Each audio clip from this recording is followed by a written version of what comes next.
in the discussion about. Well, and after that, there are the police involved. We have a federal regime, as you know, so we have local polices that are very, very corrupt and inefficient, and we have the federal police that is involved completely in the war against cartels and organized crime. But we also have the army involved. Why? Because the government doesn't trust, of course, doesn't trust in the police for the war. So they put the army and the task, and the army is not very happy with this. They are not very happy with being there, but they are doing his work. They are doing their work, and they are also being penetrated by the corruption. And there's another problem. The army is made for war, so they make war. When they arrive to the small towns of the Indian communities or the peasants communities, they arrive like an invasion force. And all the human rights are in danger because the work of course, if you go to Juarez or Chihuahua or Monterrey, the middle class people at the cities like very much the presence of the army because all the things that you have here from Samuel here. But when you arrive, when you go to the peasants communities, the view is really different. Well, I'm going to finish just with some points about how is the discussion now at the mass media. In Mexico, we have just two television networks. The biggest one controls almost the 70% of the market.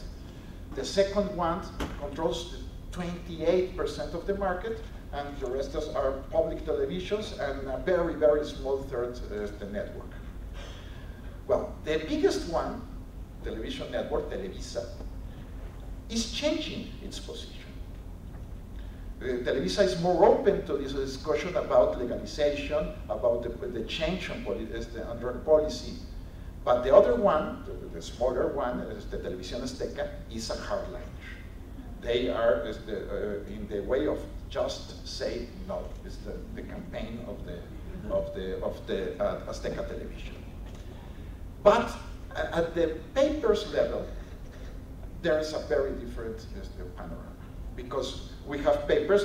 The most important paper in Mexico, El Universal, it's in the way of legalization. Of course, in Mexico, the papers doesn't matter very much. The most important paper of Mexico just prints 100,000 copies every day. Because nobody reads in Mexico. But that's true. But that paper is making a good campaign about the discussion of change the policy, the drug policy. Of course, there's another important paper, Reforma, that is a hardliner. It's very important because it's the conservative middle class paper, and that paper is absolutely against any kind of change and is supporting the president's war as the drugs.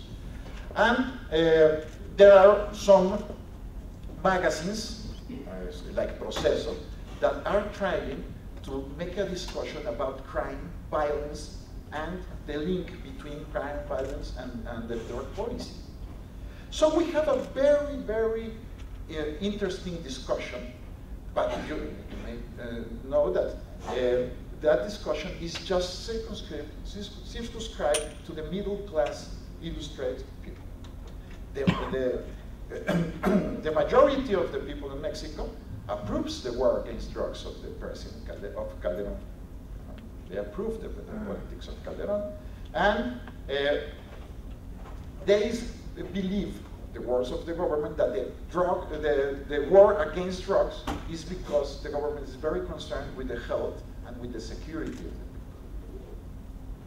people. we have, what do we have to do now? We have to invigorate the discussion about the issue.